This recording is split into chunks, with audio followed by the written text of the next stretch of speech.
रात के अंधेरे में जब पूरा महल गहरी नींद में था, तब एक परछाई दीवारों पर सरकती हुई महल के खजाने की ओर बढ़ रही थी।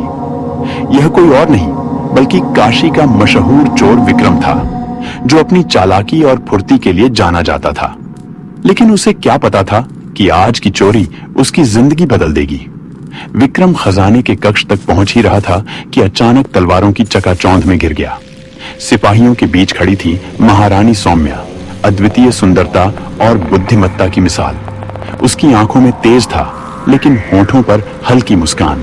इतने बड़े महल में चुराने के लिए सिर्फ खजाना ही दिखा तुम्हें? रानी ने गंभीर लेकिन कोमल स्वर में पूछा। विक्रम अचंभित था। वह सोच रहा था कि अब उसे मौत के घाट उतार दिया जाएगा, लेकिन रानी की आंखों में नफरत नहीं थी।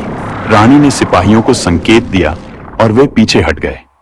वह विक्रम की ओर बढ़ी और बोली, मैंने सुना है तुम केवल दौलत के ही नहीं बल्कि लोगों के दिलों के भी चोर हो। क्या यह सच है? विक्रम ने पहली बार किसी राजा या रानी को इतनी सरलता से बात करते देखा था। उसने मुस्कुराकर कहा, अगर ऐसा होता तो आप भी मेरा शिकार हो चुकी होती।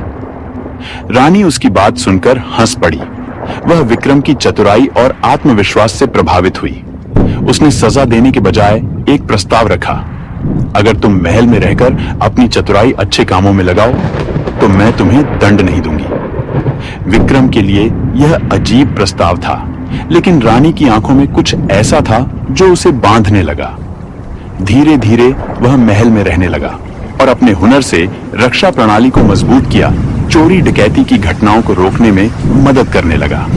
इस बीच रानी और विक्रम के बीच एक अनोखा रिश्ता पनपने लगा। वे एक दूसरे के विचारों को समझने लगे। रानी की समझदारी और विक्रम की निडरता ने उन्हें करीब ला दिया। दोनों को एहसास हुआ कि वे एक दूसरे के बिना अधूरे हैं। लेकिन यह प्रेम आसान नहीं था। जब दरबार में इस रिश्ते की चर्चा हुई तो मंत्रियों ने विरोध किया। विक्रम को अपराधी ठहराया गया और उसे महल से निकालने की मांग की गई। रानी ने दरबार में खड़े होकर कहा, अगर प्रेम अपराध है तो मैं भी अपराधी हूं। मैं अपने दिल की सुनूंगी, न कि प्रथाओं की।